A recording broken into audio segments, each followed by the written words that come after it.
परंतु उसके बाद भी सभापति महोदय जो कानून को न माने, जो कहे संविधान को नहीं मानेंगे, और जो ये कहे कि साहब अदालत के आदेश को भी नहीं मानेंगे, तो फिर इसका मतलब उसके मन में तो एक ऐसी बादशाही आ गई है। इसके लिए मुझे सभापति महोदय वो पुरानी वाली फिल्म अगर लोगों को याद हो तो मुगले आजम का वो सीन याद आता है कि जब अकबर ने अनारकली को कैद कर लिया तो सलीम कहता है जब्त मैं करूं जिसकी की जमीन वीरान हो गई है, जब्त वो न करे जिनके सिर्फ शौ के बाद चाहत को ठेस पहुंची है।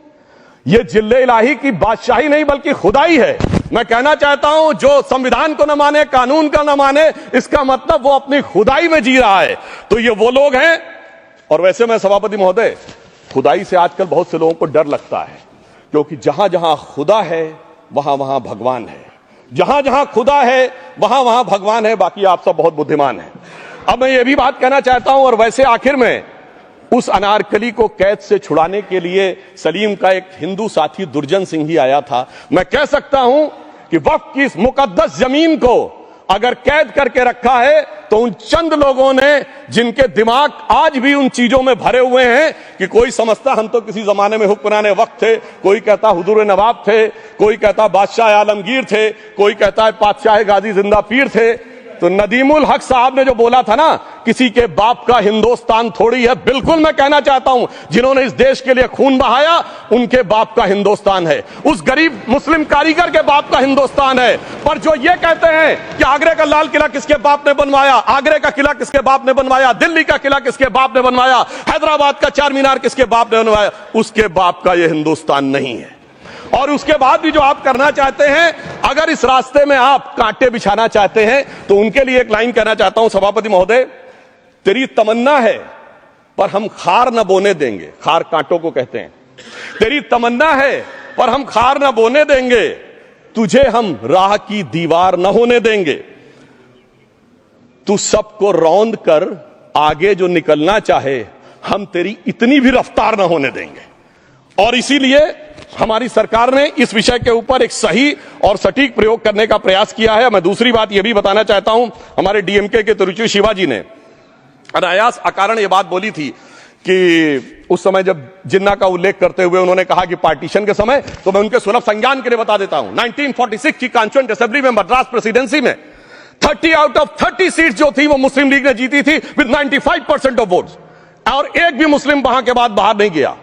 इसलिए मैं ईमानदारी से कहना चाहता हूं, फैक्ट को समझिए।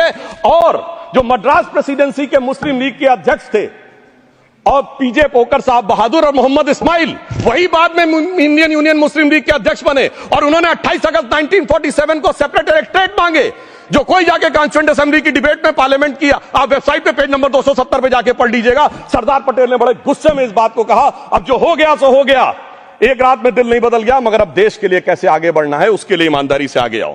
और खैर मैं अंबेडकर जी और पटेल जी के बहुत सारे वो कोट कर सकता हूं, सारी बातों को छोड़िए, मगर अफसोस की बात यह है सर कि अभी मनोज झा जी ने बोला था हम में से कोई शक है, कोई हूण है और ये करिए। अरे भैया जमाने चले गए, अब जेनेटिक सीक्वेंसिंग का जमाना आ गया है, और जेनेटिक सीक्वेंसिंग ने क्या प्रूव किया है, दुनिया के सबसे बड़े मुस्लिम देश इंडोनेशिया के राष्ट्रपति आए थे और राष्ट्रपति भवन में उन्होंने डिनर के दौरान कहा कि few weeks back I got my genetic sequencing done and I was told that I am an Indian जीडीएनए।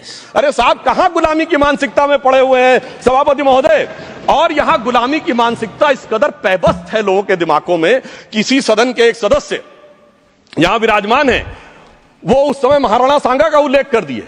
मैं ईमानदारी से कहता हूं एक भी इंडियन सोर्स में इसका उल्लेख नहीं है, सारे के सारे फॉरेनर्स और लुटेरों के सोर्स में उल्लेख है। इसीलिए मैं कहता हूं ये गुलामी के जिन्होंने गुलाम बनाया उनके सोर्सेस पे यकीन न करिए। और वैसे थोड़ा सा आउट ऑफ कॉन्टेक्स्ट हो तो ये भी बोल दूं, हमारे सदन के बहुत सदस्यों को नहीं पता होगा, अलेक्जेंडर के आक्रमण का किसी भारतीय सोर्स में कोई उल्लेख नहीं है, पोरस नाम के किसी राजा का उल्लेख नहीं है, सिर्फ और सिर्फ ग्रीक में है। इसलिए गुलामी की मानसिकता से बाहर निकलिए, तब इन चीजों को आप सही ढंग से समझने में सफल होंगे।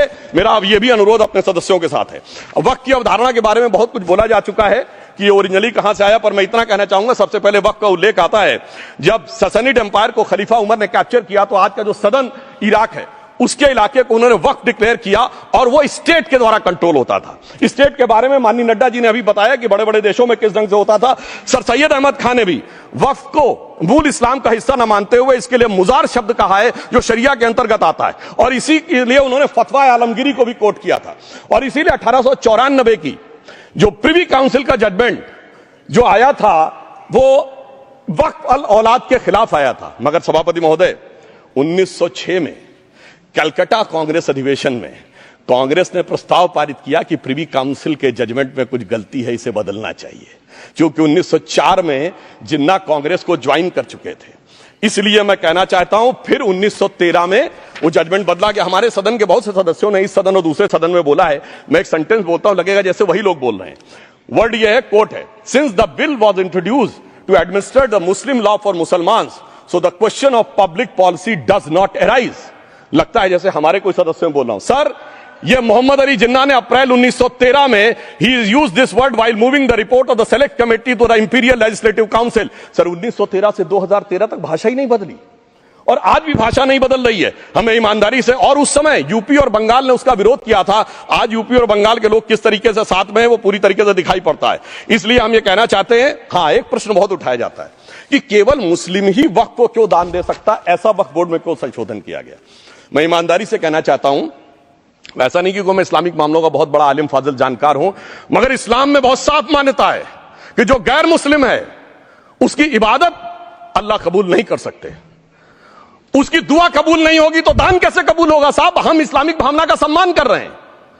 हमारे अल्पसंख्यक मंत्री गए थे तो वो मदीना में एक डेफिनेट लेवल तक जा सकते, उसके आगे नहीं जा सकते।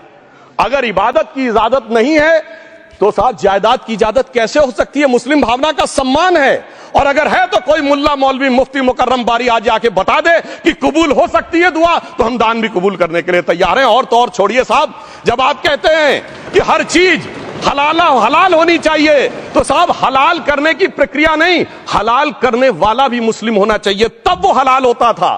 तो मैं पूछना चाहता हूं साहब, काटने के लिए तो हलाल होने के लिए मुस्लिम जरूरी है और बांटने के लिए बगैर मुस्लिम के भी हलाल होगा, ऐसा तो नहीं हो सकता। तो जो हमारी सरकार ने किया है वो मुस्लिम भावना के सम्मान के लिए किया है।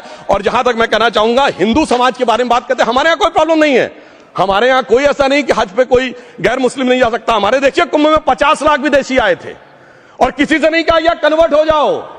इसलिए मैं कहना चाहता हूं, हिंदुइज्म की धारणा और बाकी धारणा का जो तुलना करने का प्रयास करते हैं वो बहुत उचित नहीं है। मगर सभापति महोदय, इस वक्त ने कई अद्भुत नजारे दिखाए। इस्लाम में जो काफिर से ज्यादा मुशरिक और शिर्क को बुरा माना गया, यानी जो भगवान को माने ही नहीं। यहां देखिए वो लेफ्ट के लोग जो कहते हैं धर्म एक अफीम है, वो आज खुदाई खिदमतगार बन के खड़े हो गए। सोचिए कैसा बदलाव आया है।